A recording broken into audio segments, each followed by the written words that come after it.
I think you actually called this one out, AJ. I think you actually called this one out for the matchmaking. You said these two need to fight. And did I think it would happen? No, but I got to give you credit, man. It came to fruition. Here we are, welterweight matchup. And Michael Chiesa, folks, once again, I know this is the middle of the show, but I'm going to say it like I said every time. These are the opening odds. So the odds have shifted by today. Clearly, they have to have, you know what I mean? But Michael Chiesa opened this week as a plus 105 underdog with a favorite at minus 125 with Vicente Luque, man. Vicente Luque has earned a lot of respect from the fans, but he's earned a lot of respect from Michael Chiesa as well. Now, the big narrative going into this one, AJ, is that Michael Chiesa has fought fighters like Luque, but Luque has never fought anybody like Chiesa. And it's kind of true when we're talking about just straight wrestlers, man. People, you saw what the Maverick, Michael Chiesa, did to Neil Magny in their last fight, man. Like, come on, man. You don't dominate Magny like that. And we saw that because Magny bounced back and beat the brakes off of Jeff Neal, right? Come on, what are we talking about? However, AJ, this is a dangerous fight for both of these dudes. I got to ask you this off of the bat because we need to know what the stakes are in this one. Do you think this is a potential title eliminator? This is a very stacked division, man. There's a lot of people in here. However, these are two fighters who haven't fought. Kamaru Usman, he's ran through most of the division. So do you think this is a title eliminator? I do. I do think this is a title eliminator, specifically because neither of these fighters have gotten their swing at the champ yet, but both of them very much so could have the potential or at least a skill set to put up a hell of a good fight. I don't know if either of them will win against Kamaru Usman because he's an absolute killer right now, but Michael Chiesa at 170 is an absolute different animal than he was at lightweight. Dude is very, very talented. Both of these fighters are actually very talented, whether you want to stand up or whether you want to go to the ground. This one I have as a coin toss for me, Derek, but I do see this one as a title eliminator, at least going forward, because it's time for Kamaru Usman to start, cleaning out the rest of the division. This one is a very exciting fight for me, man. And this fight right here, I probably had the hardest time picking a winner for it, in my own opinion. What do you think, Derek? How do you see this one playing out? Well, I think that this is going to be a very fun back and forth title eliminator, legitimately, man, because Michael Chiesa, he deserves a shot. He's been killing it. I think he's 4-0 at welterweight since moving up from 155. But Vicente Luque, I mean, come on, dude. Let's just talk last fives because we have to talk about all these fighters, man. They're all got really tough strength of schedules. For Chiesa, a win over Magny, win over RDA, which is so impressive, right? A big win over Diego Sanchez. However, now that we know all the Josh Fabia stuff, we could probably, put that one to the side. He was saying one of those things that Fabia was in the corner when Chiesa was on top of Diego saying, crack the coconut. And he was like, yo, is this dude about to hit me in my nuts or something? Like, what is the coconut? What are you trying to crack? So it's like a little iffiness with the nightmare Diego Sanchez. But a submission win over Carlos Condit and one loss to Anthony Pettis, who is no longer in the UFC. Now for Luque, I mean, to get a submission win first in the career over Mr. I'll beat your ass, Tyron Woodley, right? That is so impressive. Former champion. Come on, what is a 4-time defending welterweight champion? Very impressive. Knockout win over Randy Brown. Knockout win over Nico Price. He lost to Wonder Boy, and I mean, come on, that's just I think I picked Wonder Boy in that one. So shout out to me. And then big win over Mike Perry, man. So come on, these dudes got crazy hit lists that we're talking about over here. So I think that this is going to be a barn burner, man. I think this is going to be back and forth, washing machine style. And I'm going to tell you this much, AJ. I think it's crazy for Michael Chiesa to have 15 fights in the UFC, not one knockout victory. 11 submissions, super impressive. So what's more impressive? Not getting one knockout victory in 15 UFC fights or having 11 submissions in 15 UFC fights? What's more impressive to you? I think the submissions have to be more impressive, even though it's a crazier stat, because they say a puncher always has a chance, and all you got to do is crack one on the button, and he's going to sleep. It happens all the time in training. But, man, Michael Chiesa to not get one knockout submission or no knockout finish is crazy. But I do think his style of submissions leads a lot more to his victory, and that's how I see this one playing out as well. What's more impressive to you? Well, I'll say I think that having 0 knockouts is actually more impressive than the 11 submissions, believe it or not, just because it's just a crazy thing. It's like not one. So clearly there's a glaring hole in your game, right? He's gotten a lot better. He's evolved as a striker, but that's the big hole. And against Vicente Luque, you can't have that big of a hole, man, because Vicente Luque, I think I guess we can compare it. 11 submission wins, right, for Michael Chiesa. Is that more impressive than Vicente Luque's 90% finish rate? Finishing, 11 knockouts, 7 submissions, 18 finishes out of 20 career victories. That's got to be more impressive, right? Oh, yeah. Vicente Luque's last hit run has been a lot more impressive to me. He's on a roll right now, brother. He's killing it. He's killing it, man. So let's talk about it, right? We got the Southpaw in Chiesa, the switch fighter in Vicente Luque, and I just mentioned it for the last matchup, but I'm going to say it again.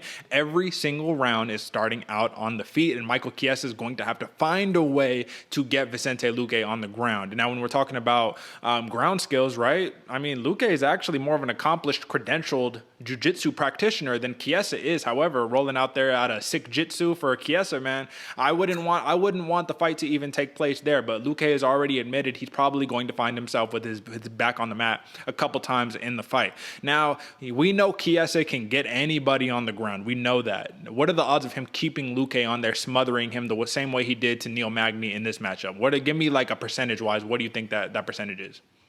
I think it's a little closer to 60% than anything higher than that. I mean, I do think he's going to be able to put Luque on the ground, but Luque is so skilled that it's going to be hard to keep him down. That being said, I think these fighters fight 10 times, man. That's an even split 5 apiece. Yeah. This is a coin toss for me, man, because it's really about who shows up better on that day. If Luque is able to be crisp and get up, no problem. It's going to be a long fight for Chiesa. But if Chiesa is able to control it like we saw in his last fight, man, he looks like a killer. So that's going to be a hard one. What do you think? Listen, man, I think that a big thing that we need to take into consideration here is that Luque is probably going to try to reverse position on the ground and smash Chiesa's face in, which is not quite the same thing that Chiesa does. Like, he smashes, don't get me wrong, but I think that Luque, he smashes, right? I do think that this is probably going to be a 50% type situation, man, because Luque, guess what, man? Like, this is the way I see this fight taking place, and this is a little bit foreshadowing to my pick, but I think Chiesa is going to do whatever he needs to do to get the fight to the ground. We already know that, but since Luque knows that, all right, well, guess where Luque is the most dangerous? In those reckless entries, right? Those crazy. We saw him almost get knocked out by Tyron Woodley before he ends up rocking Woodley and submitting him. So the thing about Luque that's different than Chiesa is Luque is willing to throw himself into the fire in order to land his shots. I don't think Chiesa is as comfortable doing that, and we're looking at significant strike output. I mean, Luque is at 5 significant strikes landed per minute. Chiesa's around 2, maybe not even 2. It's like 1.8, and in terms of percentage, Luque, he lands 5+ significant strikes per minute at over a 50% clip. Chiesa is at almost 2 at a 40%. So it's like, it goes to show, right? Chiesa, a lot of his, striking all that is to set up the takedown. Luque is to knock you the fuck out. And he has done so for 11 of his 20 victories, over half of his victories via knockout. Let me just ask you this, AJ. 65% takedown defense for Luque. Is that going to be, I mean, you already kind of mentioned it, but just tell me, is that going to be enough to fend off Michael Chiesa? I don't think so, man. You need something around the 80s to be able to fend off Michael Chiesa, man. He's not only savage in the first takedown, but he knows you need to keep pushing for that second and that third takedown, and that's actually when you get the takedown. Yeah. A lot of people are really good at defending it, sprawling out, whatever they need to do, kicking away, all that jazz. But Chiesa knows that he's got a dog in Vicente Luque going against him. He's actually going to be able to keep going forward off of that. So I think it needs to be around 80% personally. What do you think? No, I agree with you, man. I do think that it's not gonna nearly be enough, but he's gonna be able to get back up to his feet. Listen, they're on a 7-fight win streak combined, 4 for Chiesa, 3 for Luque, and I guess the big thing here, man, is just tell me this before we give our pick, because I think this matters for the grappling that we're talking about right here in Houston. Big cage, right? You're not in Vegas where you got the tiny little cage. You got a big cage here, but Chiesa has a 5-inch reach advantage, man. Like, so very surprisingly, he's a bigger guy. Just truly, it's crazy. He's just fighting at 155. Having that 5-inch reach advantage.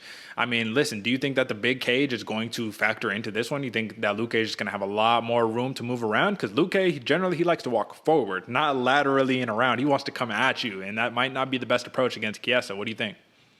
Yeah, man, I think we've been giving the cage a lot less respect than it needs to, man, because you see in that 25 feet, that extra 5 feet matters. They're fighting in a 30 this time, and I do think it gives the person who doesn't want, once you get past that black line, like, oh, okay, I got like 1 or 2 steps till my back hits the fence. I can circle out now.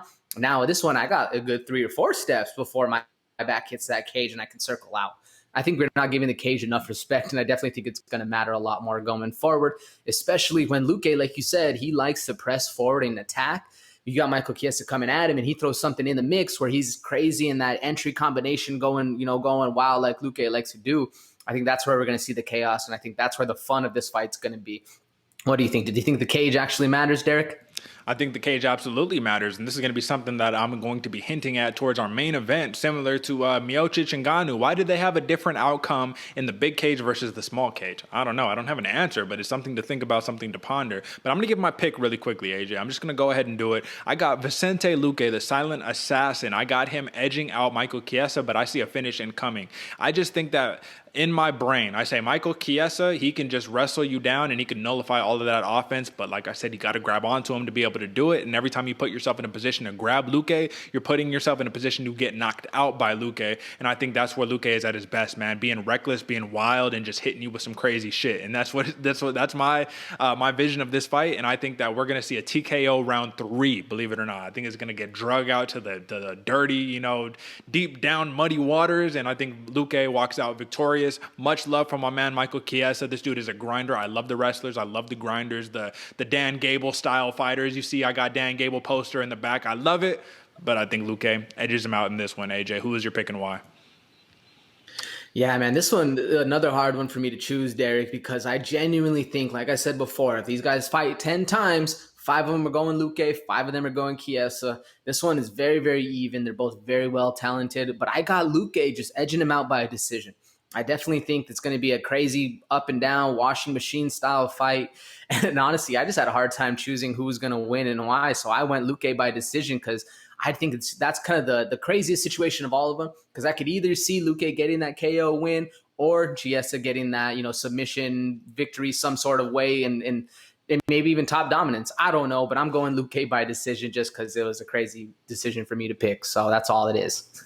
You see, folks, sometimes literally in the fight game, that's all it comes down to is just like, I don't know who the fuck is going to win this thing, but I'm edging towards this one, and we just going to have to, risk it to get the biscuit. Like we said, man, I don't think we mentioned it because of a couple little glitches early on, man, but in terms of the records, right, we said that 50 plus to 40 plus percentage, man, we got to keep that thing going strong, and oftentimes, man, it's not taking the safe pick, it's taking the risky thing, and sometimes it pans out, sometimes it does not, and sometimes, even when they don't win, you still win, right? Like Macy Barber versus Miranda Maverick. Like, listen, you picked it, they won. A win is a win is a win. With that being